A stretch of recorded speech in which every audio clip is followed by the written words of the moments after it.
दोस्तों आज प्रतिशत का सेकेंड भाग लाया हूँ, पार्ट 2। जो आप लोग को कुछ ट्रिक्स बचा हुआ था उसको मैं आगे बढ़ा रहा हूँ। देखिए, ट्रिक नंबर 7 है, किसी वृत्त की त्रिज्या को m% बढ़ा देने से उसकी क्षेत्रफल में हुई प्रतिशत वृद्धि 2m plus M square by 100। ये ट्रिक्स है, फॉर्मूला है ना। इसको याद रखिए, तभी जाके आप लोग इसको आसानी से बना सकते हैं। लॉन्ग तो बन जाएगा लेकिन बहुत समय ले लेगा, इसीलिए आप लोग इसको याद रखिएगा कि त्रिज्या, किसी वृत्त की त्रिज्या बोले, है ना, इसका बढ़ा दिया जाए या घटा दिया जाए, ठीक है। ये सब के लिए ये फॉर्मूला है, ठीक ना। यदि घटा देगा तो यहाँ माइनस लग जाएगा। ये सूत्र जो है, देखिए ये फॉर्मूला है वर्ग, समबाहु त्रिभुज और घन, गोला के क्षेत्रफल के लिए भी लागू होते हैं, ठीक है। ये जो है, ये हम जो जो बोले, देखिए वर्ग, समबाहु त्रिभुज, घन, गोला, सबका क्षेत्रफल में ये फॉर्मूला लागू होंगे। कौन? ये 2m plus M square by 100 और 2m minus M square by 100। जब माइनस घटा बोलेगा, घटा तो ये माइनस लगेगा, और बढ़ा बोलेगा तो बढ़ा हुआ तो प्लस रहेगा, ठीक है। यही दो फॉर्मूला है जो आप लोग को बहुत ही सहयोग मिलेगा ये बनाने में। किसमें? समबाहु त्रिभुज, घन और गोला में, ठीक है। तो आइए आप हम लोग एक एग्जाम्पल के रूप में प्रश्न बनाते हैं। देखिए, किसी वृत्त की त्रिज्या को 12% से बढ़ा देने से उसके क्षेत्रफल में कितने प्रतिशत की वृद्धि होगी, ठीक है। तो देखिए फटाक, ये प्रतिशत वृद्धि पूछ दिया तो हम लोग का फॉर्मूला क्या जानते हैं? प्रतिशत वृद्धि, है ना। देखिए क्या है, 2m plus M square by 100। ये फॉर्मूला अभी हम बता दिए हैं, इस फॉर्मूला हम सेट कर दीजिएगा, ठीक है। देखिए 2m, m मतलब कितना परसेंट बढ़ा रहा है? 12। यहाँ लिख दीजिए 12, फिर प्लस लिखेंगे, फिर 12 का स्क्वायर हो जाएगा यहाँ, और नीचे कितना हो जाएगा? 100, ठीक है। इसको आप सोल्व करते हैं, ठीक है। तो देखिए 12 दूना 24 हो गया, प्लस यहाँ 12 12 वहाँ 144 हो जाएगा, ठीक है। और नीचे कितना है? 100। इसको डिवाइड कर देंगे तो कितना मिलेगा दोस्तों? ये जो हो जाएगा, ये 24 प्लस यहाँ जो हो जाएगा 1.44, डिवाइड कर देंगे तो, ठीक है। अब इसको ऐड कीजिए तो कितना हो जाएगा? देखिए 25.44 होगा। यानी इतना जो है आप लोग का 25.44% जो है आंसर हो गया। तो देखिए ऑप्शन नंबर ए पे दिख रहा है ना, यानी ऑप्शन नंबर ए सही है, ठीक है। ट्रिक नंबर 8 देखिए दोस्तों, ट्रिक 8। यदि कोई व्यक्ति अपनी आय का m% भोजन पर, n% वस्त्र पर और p% मनोरंजन पर खर्च कर x रुपया बचा लेता है तो उसकी मासिक आय क्या होगा? तो देखिए इसका जो ट्रिक जो है formula, 100/100 minus m plus n plus p into x, ठीक है। मतलब समझ में आया कि 100 डिवाइडेड बाय 100 माइनस करना है, ये तीनों m n और p प्रतिशत है ना, तीनों का सम करके इसको माइनस कर देना, और इंटू जो पैसा बच जाता है उसको गुना कर देना है, ठीक है। अब देखिए क्वेश्चन में हम लोग देखते हैं तो ज़्यादा समझ में आएगा। देखिए एक है प्रश्न दिए हैं, चमन लाल अपनी मासिक आय का 20% भोजन पे और 30% वस्त्र पे और 15% मनोरंजन पे खर्च करने के बाद 700 रुपया बचा लेता है, 700 रुपया बचा लेता है, तो उसकी मासिक आय क्या है, ठीक है। तो देखिए एकदम सिंपल है, सीधा बोले, क्या बोले, 100 लिखना है, 100 में घटा देना है किसको? कि भोजन पे कितना है? 20 प्लस वस्त्र पे कितना है? 30 प्लस मनोरंजन पे कितना है? 15, ठीक है। और कितना ये बचा लिया है? 700, यहाँ लिख देंगे 700, ठीक है। अब देखिए इसको सॉल्व करते हैं हम लोग, तो क्या हो जाएगा? 100 डिवाइडेड बाय 100 माइनस, इसको जोड़िए कितना आएगा? देखिए 30 20 50 और यानी 15 यानी 65, है ना, और इंटू 700, ठीक है। ये बिठा दिया। आप देखिए आगे ये क्या होगा, 100 में इसको माइनस कीजिए तो 5 हो जाएगा, यहाँ 9 में 6 तो 3 हो गया, और ये 700 हो गया। तो ये देखिए कटेगा तो काट दीजिए, 7 7 का 7, 7 बचे 35, है ना। फिर इसको काट दीजिए, 5 दूना 10, ठीक है, यानी कितना आ गया दोस्तों, 2000, 2000 रुपया आ गया, है ना। तो देखिए 2000 है, ऑप्शन नंबर ए में है, देखिए 2000 है ना, यानी ये कैसे बना समझ में आ गया। देखिए ट्रिक नंबर 9 है दोस्तों, उसी क्वेश्चन का सेम हूबहू है, बस इसमें एक फर्क है कि इसमें शेष राशि का यूज करता है, ठीक है। अभी जो हम इससे पहले बताया था कि भोजन पे इतना प्रतिशत, वस्त्र पे इतना प्रतिशत, ये बताया था ना। अब जो है एक आदमी अपनी आय का m% भोजन पे, और फिर बोलता है शेष का n% वस्त्र पे, फिर तथा शेष का p% यातायात पर खर्च करने के बाद भी x रुपया बचा लेता है, तो उसकी मासिक आय क्या है।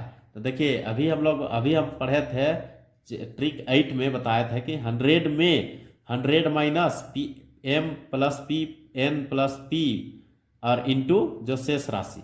अभी जो है हम लोग है यहाँ पर देखिए शेष का, फिर शेष का बोलेगा, तो इसमें हम लोग ट्रिक जो होता है ये वाला होता है 100 by 100 minus m into 100 by 100 minus n into 100 by 100 minus p into x। Clear है, यानी अलग अलग इसको निकालना। जैसे कि एक एग्जाम्पल देखिए, हम बता रहे हैं एग्जाम्पल में कि रमन अपनी आय का 20% भोजन पे, शेष का 25% वस्त्र पे, शेष का 10% यातायात पर खर्च करने के बाद भी 5400 रुपया बचा लेता है, तो उसकी मासिक आय क्या है। ठीक है, तो एकदम सिंपल है, कुछ नहीं है। देखिए इसको सीधा सीधी करना है कि 100 और डिवाइडेड बाय, देखिए 20% किस पे, भोजन पे, यानी 100 में 20 घटा दीजिए, फिर हो जाएगा 25% वस्त्र पे, शेष का बोला है ना, तो फिर 100, फिर लिखिएगा 100 माइनस 25, ठीक है, फिर लिखेंगे 100 माइनस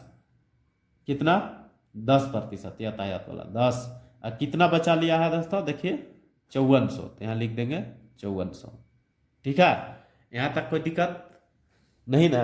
अब देखिए तो इसको हम लोग अब सॉल्व करते हैं, कितना आता है देखिए 100 बाय यहाँ 80 हो जाएगा, फिर यहाँ 100 बाय यहाँ कितना आ जाएगा 75 हो जाएगा, फिर यहाँ 100 बाय यहाँ कितना हो जाएगा दोस्तों 90 हो जाएगा, फिर यहाँ कितना 5400 तो है ही, 5400 लिख दीजिए। अब काटिए इसको, देखिए 1 0 1 0, ये जीरो कट गया है ना, 9 9 का 9 18 9 27 9 5 45 9 6 54, 9 6 54 काट दिया। ठीक है, आप देखिए और कट रहा है तो काट दीजिए, 25 तिया 75, 25 तिया 75 और 25 चौका 100 काट दिया, यहाँ पर काट दिया 4 दूना 8, ठीक है, फिर ये काट दीजिए 3 दूना 6, फिर ये 2 और 2 कैंसिल, तो बचा कितना 100 इंटू 100, 100 इंटू 100 मतलब 10,000। ठीक है, 10,000 रुपया। तो देखिए 10,000 रुपया है ऑप्शन में, ऑप्शन नंबर बी में दिख रहा है, स्पष्ट दिख रहा है ना। तो ये आप लोग को समझ में आ गया होगा कैसे सॉल्व किए हैं। नेक्स्ट है दोस्तों 10वां ट्रिक, किसी नगर की जनसंख्या में प्रथम वर्ष m% की वृद्धि, दूसरे वर्ष n% की वृद्धि, तीसरे वर्ष p% की वृद्धि हो तो 3 वर्ष बाद की जनसंख्या पूछा है। ठीक है, तो इसमें क्या करना है कि पूर्व का जनसंख्या जितना रहेगा उसको लिखना है, फिर into 1 plus m by 100, m मतलब पहला वर्ष, फिर 1 प्लस n बाय 100, n मतलब दूसरी वर्ष में वृद्धि जनसंख्या, फिर 1 प्लस p बाय 100 मतलब तीसरी बार जो वृद्धि हुआ उसका। ठीक है, इसमें सॉल्व कर देंगे। जैसे और एक इसी प्रकार से ट्रिक्स है, देखिए इसी में, यदि किसी गांव की जनसंख्या x हो तथा उसमें m% की वृद्धि हो रही हो तो t वर्षों के बाद उसकी क्या होगी। तो जैसे हम लोग जो है अमाउंट निकालते हैं सेम उस तरह से ही है ये भी। तो x हो गया, यहाँ देखिए इसको समझिए मूलधन है, 1 प्लस m बाय 100 ये रेट हुआ, ये टाइम हो गया। ठीक है, जनसंख्या निकालने का ये फॉर्मूला है।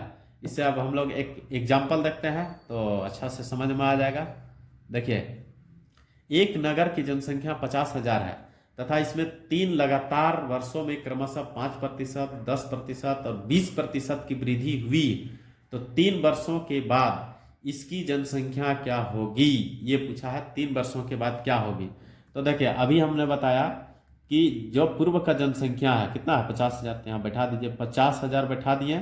फिर इंटू इंटू देखिए 1 प्लस प्रथम जो है प्रथम साल का 5 है तो 5/100 लिखेंगे।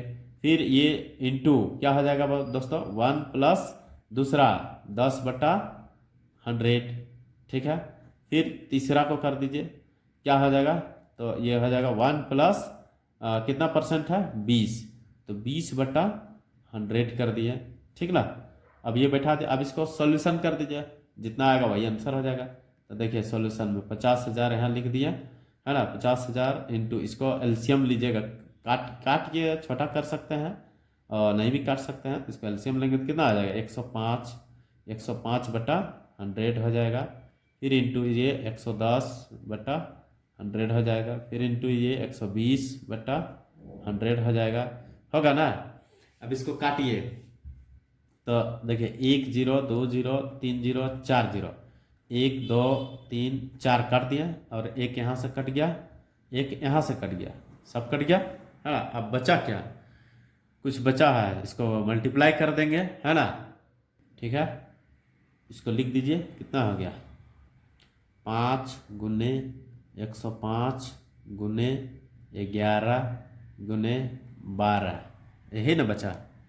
तो बस इसको मल्टीप्लाई कर दीजिए, जो आएगा वही आंसर हो जाएगा। कितना आएगा देखिए 5, इसको गुना कीजिए 5 5 25 2 5 5 है ना, इसको गुना कीजिए 11 दूना 22 है ना, 2 11 1 11 और 2 13, इतना आएगा है ना। इसको टोटल को गुना कीजिएगा तो कितना आना चाहिए 69300, ठीक है, ये आंसर आएगा, यानी 6900 ये है। ये देखिए ऑप्शन नंबर ए में है, इसमें भी है ना। दोस्तों वीडियो यदि अच्छा लगा हो तो आप लोग जरूर लाइक एंड शेयर और सब्सक्राइब कर दीजिएगा। जय हिंद दोस्तों।